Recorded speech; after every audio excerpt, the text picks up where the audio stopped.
All right, so I wanted to find out who is probably the most overhyped, over talked about, and overcredited quarterback in the NFL. Football season is almost upon us. Summertime's here. You can kind of smell that air. That means it's getting closer to football season. Best time of the year. And, we all know that the quarterback position is the most important position in not only professional football, but probably in all of professional sports. So, who did we think is the most overhyped and over-anticipated and over-talked about quarterback in the NFL? And there's a lot of options for here. If you know me and you listen to our podcast, Aaron Rodgers, I think, sometimes gets overhyped. Matt Stafford, last year, great organization, love Matt Stafford overall. But Matt Stafford, I thought, was overhyped. But this year, we got a new guy who we think is the most overhyped, over-anticipated, and dare I say, overrated quarterback in the NFL.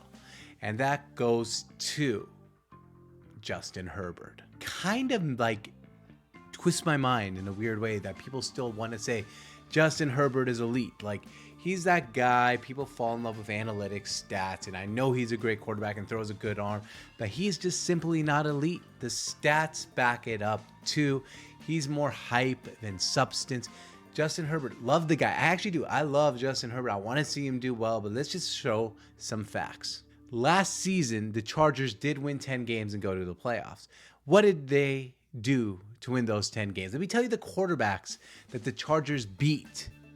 Beat to get those 10 wins. They beat the likes of Davis Mills, Marcus Mariota, Jacoby Brissett, Baker Mayfield, Nick Foles, Russell Wilson, who didn't have a great year last year, Kyler Murray, Ryan Tannehill, Derek Carr, and Tua Tagovailoa. Those are the 10 quarterbacks that Justin Herbert managed to pull wins from. And let's not forget, the Chargers blew a 27-0 lead at halftime to the Jacksonville Jaguars in a playoff game.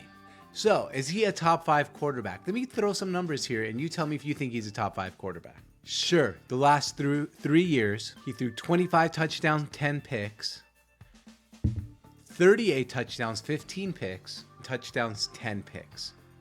Sounds pretty good, right? But let's dig a little bit deeper into these stats. Here was his ranks last year in some really, really big categories for quarterbacks.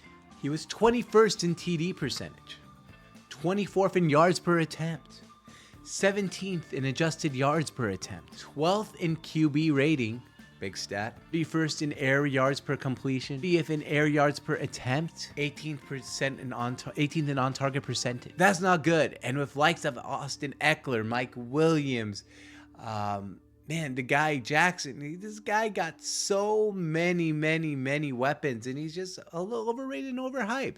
And now they're going to play a tough schedule. They're in the AFC. Like, come on, man. Justin Herbert is a good quarterback, but he's definitely not elite, and we're treating him like an elite quarterback, and that's really the problem here for me. We're treating Justin Herbert like he's elite, and he's just straight up not elite. Remember that fact. You want an elite quarterback. Look at someone like Trevor Lawrence. Look at someone like Patrick Mahomes. Joe Burrow. Shit, I feel like Joe Burrow doesn't get enough credit as Justin Herbert does. Justin Herbert is the most overrated quarterback in the NFL.